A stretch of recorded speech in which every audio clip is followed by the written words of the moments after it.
Hey guys, my name's Tim, and today we're trying something a little bit different. Video game soundtracks are something I'm really passionate about. I feel like they're an intrinsic part of basically any game, and the academic research is there to back this up. In the last few weeks, I've been fortunate enough to talk to the composers behind some of the biggest games there are, and I've learned so much about their opinions of these research concepts. We're hoping to share their insights with you guys, so you can hopefully learn a bit more about the hard work that goes into the games that we all love to play. Without further ado, welcome to the first episode of Soundtrack Science. So for the people that may not know, what is your name and what have you worked on? My name is Grant Kirkhope. I'm a composer. I've worked on lots of video games from 1995 up to now. As a composer, what exactly is your job?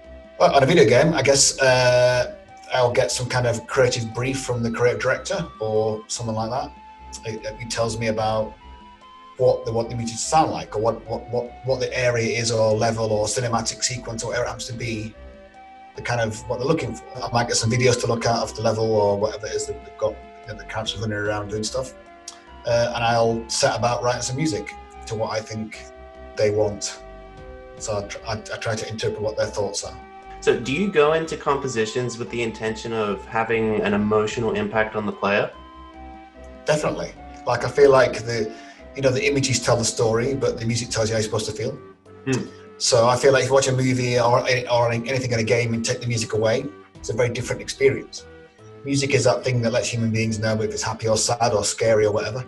I don't know if you've seen that video of the final scene in Star Wars where they're in at the bit at the end where they're in the room where they get the awards at the end, on the very first movie.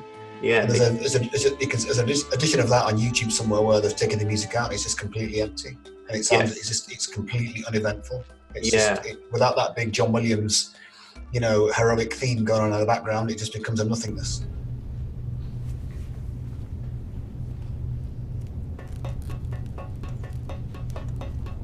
Can you choose a soundtrack for a game that you've worked on that means the most to you? Writing Mario plus Rabbids Kingdom Battle a couple of years ago. If you told me in 1995 when I started I was going to write music for Mario, I'd never have believed you. To get to that point where I think I'm the only Western composer to ever write music for Mario, which is ridiculous. Really? Yeah, I can't, to get to do that was, amazingly special. But I did have to rearrange one of Koji Kondo's pieces. So in the start of Super Mario 64, there's a castle theme when you first start the game up. And I had to rearrange that to work with Peach's castle in Mario Rabbids game. So that was pretty daunting, to have to kind of rearrange. Koji Kondo is the master. He's the Jedi master. I'm just a mean Padawan compared to him. So I think that that was scary, and I know Nintendo had to okay that. So I was super frightened to do that. I kind of thought, how am I ever going to touch his music if it's so brilliant? And I'm just going to make a mess of it. But it turned out great in the end, and they really liked it. So I think I struck lucky there. How do you personally believe that video game soundtracks can affect a player's emotion? Well, I just think they totally can. Like, can you imagine playing Zelda without that fantastic music going on? I just can't imagine it. Or Mario without his famous theme. I just really think music's such a vehicle for conveying to the player how you should be feeling. Is it happy? Is it sad? Is it scary? Whatever, So I really think that it's just essential. You cannot do without it, I don't think. Okay. Or some form of, I guess some games, like look at Dead Space, there's not a lot, that's all kind of super scary sounds, but it still tells you what's going on. It still communicates to you what the situation is, Stand by.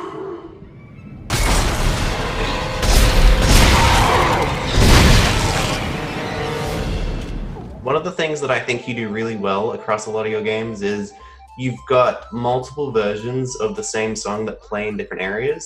I think the best example I can think of is probably Click Clock Wood, where you have the summer, winter, autumn, and spring theme, and it's variations of instruments of the same song. How does the process go of making those compositions? Like, is it more difficult or? No, it's just you do utter arrangements, right? It's like I always think about. For instance, someone says to me, I need to compose music for a Frozen Ice Castle.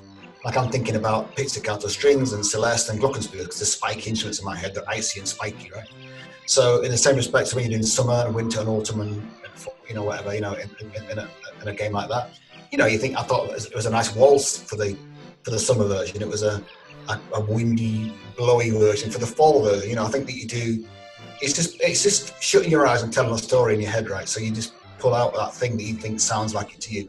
And I do think that human beings, in some respects, are a bit pre-programmed to expect certain things at certain points. I guess it's just because the movies have been around for a long time, like it's in the 30s, I suppose. They've been around a long time. So you've heard things like that in movies for so many years, you just expect to hear it when it comes to that thing. So it's a Christmas level or an icy level or a warm forest in an RPG. It's going to be all woodwinds and strings and lovely warm things. And, I feel like it's just, we're all pre-programmed to expect certain things when we see certain things.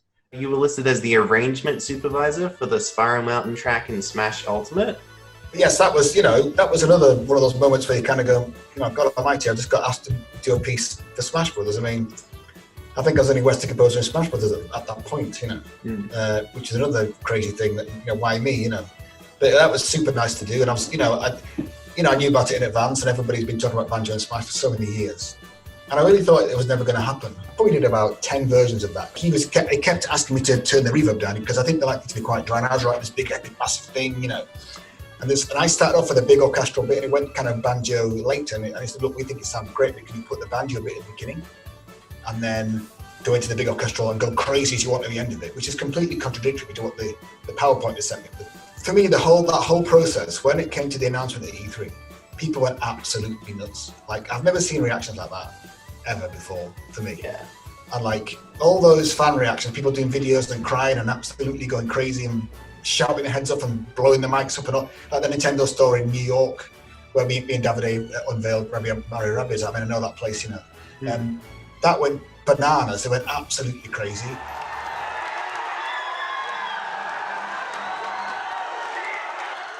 I was in tears a lot of the time because people were so heartwarmed from seeing Banjo back in the game, in that game. I don't know. I think those kind of moments happen in your life once or twice, maybe if you're lucky. That was just one of those moments that I still watch some of those fan videos over and again these days, and it gives me chills all over again watching them because people were so genuinely touched by Banjo being in the game, crying, shouting, everything. It's just like spectacular. It really was.